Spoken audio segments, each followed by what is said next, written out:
Hi అండి, అందరికీ good morning. అందరూ ఎలా ఉన్నారండి? మేమైతే చాలా బాగున్నాం. అలాగే మీరు అందరూ బాగుండాలని మనస్ఫూర్తిగా కోరుకుంటున్నాను. అండ్ ఇక్కడ ఇవాళ వచ్చి నేను ట్యూస్డే మార్నింగ్ రొటీన్ని మీతో షేర్ చేసుకుంటున్నానండి. ఇవాళ అయితే నేను 6కే నిద్ర లేచాను.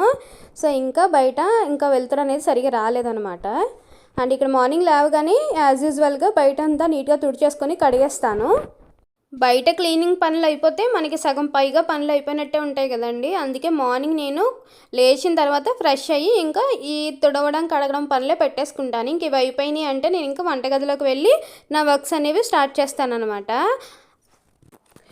ఎన్ని పనులు చేస్తున్నా కానీ మనకి ఇంట్లో క్లీనింగ్ అవన్నీ అయితే కామనే కదండి. నాకు అనిపిస్తుంది మన ఆడవాళ్ళకి 24 గంటలు సరిపోవేమో, ఇంకో 10 గంటలు యాడ్ చేస్తే బాగుంటుందేమో రోజుకి అని అనిపిస్తుందండి. ఫస్ట్లో అయితే ఏం తెలిసేది కాదండి, మా అమ్మ చేసి పెడుతుంటే. ఇక్కడ అయితే నేను మ్యారేజ్ చేసుకుని జాబ్ చేయడం స్టార్ట్ చేసిన తర్వాత ఇప్పుడు అనిపిస్తుంది అనమాట. అండ్ ఇంకా అప్పుడు మనం అమ్మ మీద నాకు అవి చేయలేదు ఇది చేయలేదు ఎంత లేట్ చేసావు అనేసి అరుస్తూ ఉండేవాళ్ళం కదండి. ఇప్పుడు నాకైతే అర్థమవుతుంది అనమాట. పాపం వాళ్ళు అంత టైంకి లేచినా కానీ ఆ పనులు చేసుకునేదానికే టైం సరిపోయేది. అంతేలేండి, మన దాకా వచ్చేదాకా ఏం తెలియదు అని అంటారు కదా, అలాగే అనమాట. అండ్ ఇక్కడ నీట్గా తుడిచేసిన తర్వాత ఫ్లోర్ క్లీనర్తో మొత్తం ఫ్లోర్ అంతా కడిగేస్తున్నానండి. ఇదైతే మన డైలీ రొటీనే. కడిగేస్తాను కానీ మనకి ఇక్కడ ముగ్గు వేసుకోవడానికి అయితే ఉండదండి. ముగ్గు వేసిన అది కనిపించదు. దట్టు ఏంటంటే మళ్ళీ కాళ్ళు కండుకొని మళ్ళీ లోపలికి అయితే వచ్చేస్తుంది. అందుకే ఇంకా ఫస్ట్లో కొన్ని రోజులు కొత్తలో వేసాం కానీ తర్వాత ఇంక మొత్తానికి వదిలేసాను. ఇంకా ఓన్లీ కడిగేసుకుంటాను అంతే.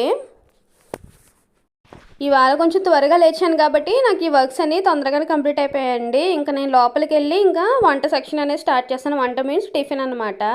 అండ్ ఇక్కడ నైట్ ఇడ్లీ పిండికని పప్పు కలిపేసి పక్కన పెట్టానండి. అదైతే బాంబ్ బ్లాస్ట్ జరిగినట్టు పేలిందనమాట. ఏంటి అంటే బాగా పులిసిపోయిందనమాట. అందుకే చాలా గట్టిగా అయిపోయింది. నేను అప్పుడే అనుకున్నాను ఇదేదో పేలుతుందని. సౌండ్ అయితే వచ్చింది. ఇంక నేను దాన్ని అంతా శుభ్రం చేసుకుని రోజుకి ఇడ్లీకి ఎంత కావాలో అంత తీసి పక్కన పెట్టుకున్నాను. అండ్ ఇక్కడ ఈ మధ్య ఏంటంటే నైట్ గిన్నెలు కడగడం అలవాటు అనేది మళ్ళీ పోయిందండి. నైట్ కొంచెం వర్క్ అనేది ఎక్కువ ఉండడం వల్ల మళ్ళీ మార్నింగే కడుగుతున్నాను. ఇంకా ఇదే అలవాటు అయిపోయింది.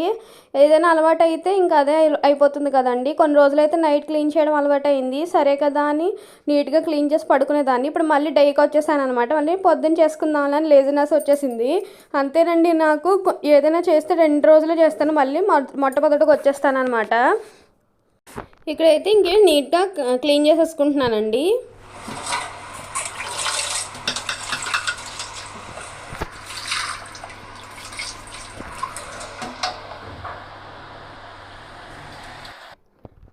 ఇంక ఈ వర్క్స్ అన్నీ కంప్లీట్ అయిపోతే ఇంకా ఆల్మోస్ట్ మన క్లీనింగ్ సెక్షన్స్ అన్నీ కంప్లీట్ అయిపోయినట్టే.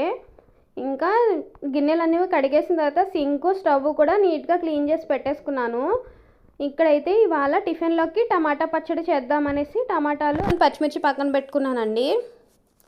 ఇంకా టమాటాలని నాకు ఎంత కావాలో అంత అన్ని తీసుకొని అన్నిటినీ కట్ చేసుకుంటున్నాను. అండ్ ఇంకా ఈ టమాటాలు అనేవి మొన్న ఇంటికి వెళ్ళినప్పుడు అమ్మిచ్చిందండి. ఇంకా అందుకని ఇంకా చట్నీ కింద చేస్తున్నాను. లేకపోతే కొత్తిమీర ఆల్రెడీ ఉంది. బట్ ఇంకా టమాటా పచ్చడి చేద్దాంలే అనేసి ఇది చేస్తున్నాను అనమాట. ఇంక టమాటాలు పచ్చిమిర్చి కట్ చేసేసుకొని ఇంకా చట్నీ అనేది స్టార్ట్ చేస్తాను. అండ్ ఇంకా మీలో ఎవరైనా మన ఛానల్ని ఫస్ట్ టైం విజిట్ చేసినట్టయితే ప్లీజ్ అండి లైక్ చేయండి, షేర్ చేయండి అండ్ కమెంట్ కూడా చేయండి. అలాగే నన్ను సపోర్ట్ చేయాలని అనుకున్న వాళ్ళు తప్పకుండా సబ్స్క్రైబ్ చేసుకుంటారని మనస్ఫూర్తిగా కోరుకుంటున్నాను. అలాగే నా వీడియోకి వచ్చిన రెస్పాన్స్కి అయితే నాకు చాలా హ్యాపీ అనిపించిందండి. ఇక్కడ ఇంకా ప్యాన్ అయితే పెట్టేసుకొని చట్నీ కోసం కొంచెం ఆయిల్ అయితే వేసుకున్నానండి. ఆయిల్ కొంచెం వేడెక్కిన తర్వాత జీలకర్ర వేసిన తర్వాత ఇంకా మనం ముందుగానే కట్ చేసి పెట్టుకున్న పచ్చిమిర్చి ముక్కలు వేసుకొని కొంచెం సేపు మరీ ఎక్కువ ఫ్రై అవసరం లేదండి. తర్వాత మనం ఎక్కువసేపు మగ్గ పెడతాం కదా, కొంచెం ఫ్రై అయిన తర్వాత ఇందులోనే ఇంకా టమాటా ముక్కలు కూడా వేసేస్తాను. ఇది టమాటాలు కూడా వేసేసిన తర్వాత ఇంకా వీటిని బాగా కలిపేసి అలా స్లోగా మగ్గనిస్తే మనకి ఎంత చింతపండు కావాలో అంత చింతపండు వేసుకొని ఇంకా మనం ఆ వెల్లుల్లిపాయలు పచ్చివి తీసి వేసుకొని మనకి చల్లారిన తర్వాత మిక్సీ చేసుకోవడమే. చాలా ఈజీగానే ఉంటుందండి. అండ్ నాకు చాలా ఇష్టం కూడా. మేము కొంచెం స్పైసీగా తింటాము కంపేర్డ్ టు అదర్స్ అనమాట. అయినా మనకి ఇలా బిజీగా ఉంటేనే సరిపోతుందండి. లేదు మనం బ్రెయిన్ ఎప్పుడైతే ఫ్రీగా ఉంటుందో లేనిపోని చెత్త కోసం ఆలోచిస్తూ ఉండి మన మైండ్ అనేది అనవసరంగా డైవర్ట్ అయిపోతూ ఉంటుంది. అలా కాకుండా మనం మన బ్రెయిన్ ఎప్పుడు మన కోసమే మన ఇంట్లో వర్క్స్ కోసం అలాగా దాన్ని బిజీ చేస్తూ ఉన్నామంటే మనకి ఇంకా వేరే వాళ్ళ విషయాల కోసం కానీ లేకపోతే వేరే చెడ్డ థాట్స్ కానీ రాకుండా ఉంటాయి అనుకుంటానండి నేను. మనం ఎప్పుడైతే ఖాళీగా ఉంటామో అప్పుడే సమస్యలు అనేవి ఎక్కువ వస్తాయండి అని నేను అనుకుంటానండి. ఏమైనా తప్పుగా అనిపిస్తే కనుక క్షమించండి. అండ్ ఇక్కడ ఇడ్లీ పిండి పక్కకు తీసి పెట్టాను కదా, అందులో ఇంకా సాల్ట్ అనేది కలిపేసి ఇంకా ఇడ్లీకి ఇడ్లీలు అనేవి వేసేస్తాను. పిండి అనేది నిన్న పొట్టు మినపప్పు అనేది నానబెట్టానండి. కడిగాను ఈవినింగ్ వర్క్ అంతా అయ్యేసరికి నాకు 10:30 అట్లా అయింది. అప్పుడు కడిగాను అనమాట. ఇంక ఇక్కడ ఇడ్లీ వేసేస్తున్నాను. ఏమైనా చాయ్ మినపప్పుకి పొట్టు మినపప్పుకి డిఫరెన్స్ అయితే ఉంటుంది కదండి. ఇదైతే కొంచెం టేస్టీగా ఉంటుంది. పొట్టు మినపప్పు కొత్తదన్నమాట. అంటే మా సైడ్ పండుతుంది కాబట్టి మాకు బాగా దొరుకుతాయి. అంటే దీంతో చేసిన గారెలు కూడా సూపర్ అంటే సూపర్ టేస్టీగా ఉంటాయి. ఇంకా నేను ఇక్కడ ఇడ్లీలు అనేవి పొయ్యి మీద పెట్టేస్తున్నాను. అండ్ ఇక ఇది ముందుగా నీళ్ళు మరిగించేసి కొంచెం బాయిల్ అయిన తర్వాత ఇవి పెట్టేస్తే మనకి ఈజీగా 10 మినిట్స్లో అయితే అయిపోతాయండి. ఇక్కడ నీళ్ళైతే బాగా బాయిల్ అయిపోయినాయి. ఇంకా ఇడ్లీ రేకులు కూడా పెట్టేసి మూత పెట్టేస్తే మనకి ముందుగా నీళ్ళు మరిగిపోవడం వల్ల వితిన్ 10 మినిట్స్లో అయితే ఇడ్లీ అనేది ప్రిపేర్ అయిపోతుందండి. నాకు ఇలా ఇడ్లీ వేడివేడిగా ఉన్నప్పుడే చాలా అంటే చాలా ఇష్టం. దీంట్లోకి స్పైసీగా చట్నీ ఏం చేసినా ఇష్టమే, బట్ మా హస్బెండ్ ఏమో స్పైసీగా చట్నీస్ తినరు. అండ్ ఇక్కడ నేను ఈ టమాటాలు మగ్గబెట్టి పక్కన పెట్టేసాను కదా, దీన్ని కూడా మిక్సీ వేసేసుకుంటానండి. ఇవి ఆల్రెడీ బాగా మగ్గిపోవడం వల్ల ఒక్కసారికే బాగా ఇలా పేస్ట్గా అయిపోయింది అనమాట. ఇందులో కొంచెం సాల్ట్ తగ్గింది, అది నేను అడ్జస్ట్ చేసి పెట్టేస్తాను. అండ్ ఇక్కడ ఉన్న ఇడ్లీ అయితే నా కోసం అండి. నాకు కొంచెం చెప్పాను కదా, వేడివేడిగా ఉన్నప్పుడే చక్కగా స్పైసీ చట్నీ వేసుకొని తింటే చాలా బాగా నచ్చుతుంది నాకు. అండ్ బాగా ఎంజాయ్ చేస్తాను ఫుడ్ని. అండ్ ఇంకా ఇక్కడ ఇడ్లీ చట్నీ అయితే కంప్లీట్ అయిపోయిందండి. ఇంకా నీట్గా ఇల్లంతా క్లీన్ చేసేసుకోవాలి.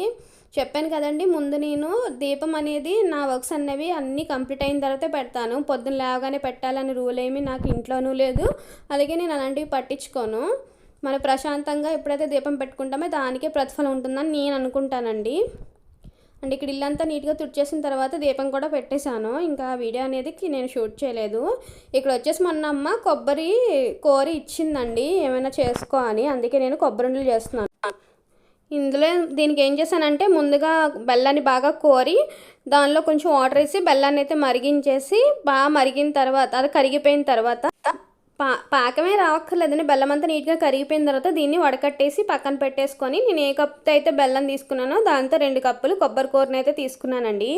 మా ఇంట్లో అయితే కొబ్బరి చెట్లు ఉంటాయి. అలాగే పూజలో వాడిన కొబ్బరికాయలు అవి ఉంటాయి కదండి. అమ్మ పాపం చాలా ఓపిక చేసుకొని అవంతా తురిమిందనమాట. తురిమి అప్పుడే 2 రోజులు అయిందండి నాకు ఇచ్చి, బట్ నాకు ఖాళీ లేక చేయలేదు. ఇంక ఇవాళ మార్నింగ్ ఎలాగైనా దీన్ని చేయాలని చెప్పేసి చేస్తున్నాను. ఇక్కడ పాకం అయితే ఈ కన్సిస్టెన్సీ ఉంటే సరిపోతుందండి. బెల్లం అంతా బాగా కరిగిపోయింది. దీన్ని వడకట్టేసి పక్కన పెట్టేశాను.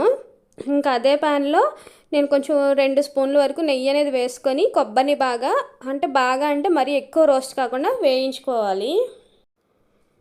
ఇక్కడైతే ఇంట్లో తయారు చేసిన నెయ్యేనండి, దానివల్ల స్మెల్ అయితే చాలా బాగా వస్తుంది అనమాట. ఇంకా ఈ నెయ్యి అనేది వేసుకొని దీనిలో నేను ఏ కప్తో అయితే బెల్లం తీసుకున్నాను దాంతో 2 కప్పులు కొబ్బరి వేసేసాను. వేసేసి కొంచెం అటు ఇటు కొంచెం రోస్ట్ అయ్యే వరకు చేసి ఫ్రై చేశాను. తర్వాత దీనిలోనే మనం ముందుగా పెట్టేసుకున్న బెల్లం ఉంది కదా, అదే పానకం, దాన్ని అయితే ఇందులో వేసేసి సిమ్లో పెట్టి బాగా ఉడికించుకుంటే సరిపోతుందండి. ఇది ఉడికించుకునే క్రమంలో మనకి కొంచెం ఉండ చుట్టుకుంటే ఉండ అయ్యే వరకు కూడా చూసుకొని ఆ కన్సిస్టెన్సీ వచ్చిన తర్వాత స్టవ్ వేపేసుకొని దాన్ని ఇంకా చల్లబడిస్తే మన ఉండలు అనేవి వచ్చేస్తాయి అనమాట. చాలా టేస్టీగా ఉంటుంది అండ్ చాలా హెల్దీ కూడా. ఇందులో పెద్ద మనం యూస్ చేసి ఏమీ లేవండి. అండ్ ఇవి చాలా హెల్త్కి కూడా మంచిది కదా. మనం ఇప్పుడు ఇవన్నీ తినడమే మానేసాము. నువ్వులుండ్లు, కొబ్బరి ఉండలు అనేవి మనకు చాలా హెల్దీ, అందులో యూస్ చేసేవి కూడా చాలా హెల్దీ కదా.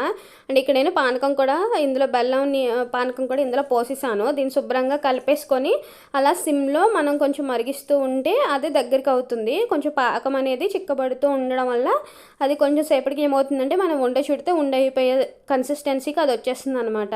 ఇవన్నీ చిన్న బేసిక్స్ వంటలండి, మనం ఇంట్లో ఎవరైనా చేసేసుకోవచ్చు ఈజీగా. అండ్ ఇక్కడ ఇలా కలుపుతూ ఉండాలండి, మధ్య మధ్యలో చెక్ చేసుకుంటూ ఉండాలి, ఎందుకంటే అడుగు పట్టేస్తుంది కదా. అండ్ ఇక్కడ ఆల్మోస్ట్ అయిపోయిందండి. ఇంక స్టవ్ ఆపేసి ఇందులోనే యాలకుల పొడి కూడా వేసుకోవాలి. నేను వేసాను, మీకు చూపించడం మర్చిపోయాను. అండ్ ఇక్కడ బాగా చల్లారిన తర్వాత ఉండలో కూడా కట్టేస్తున్నానండి.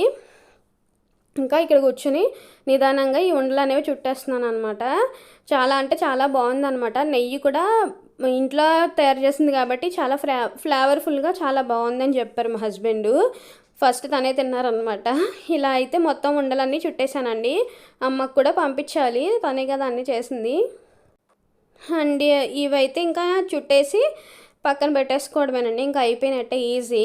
అండ్ ఇవాళ వీడియో అయితే ఇదేనండి. ఎలా ఉందనేది కింద కామెంట్ సెక్షన్లో షేర్ చేయండి. అంటే కొంచెం లెంతీ అవుతుంటే మన వల్ల ఎవరు ఇంట్రెస్టింగ్గా చూడట్లేదని కొంచెం ఇవాళ లెంత్ అనేది తగ్గించాను. సో ఇవాళ వీడియో అయితే ఇదేనండి. నెక్స్ట్ కనుక please like, share and subscribe అండి. థ్యాంక్స్ ఫర్ వాచింగ్ అండి. Bye bye.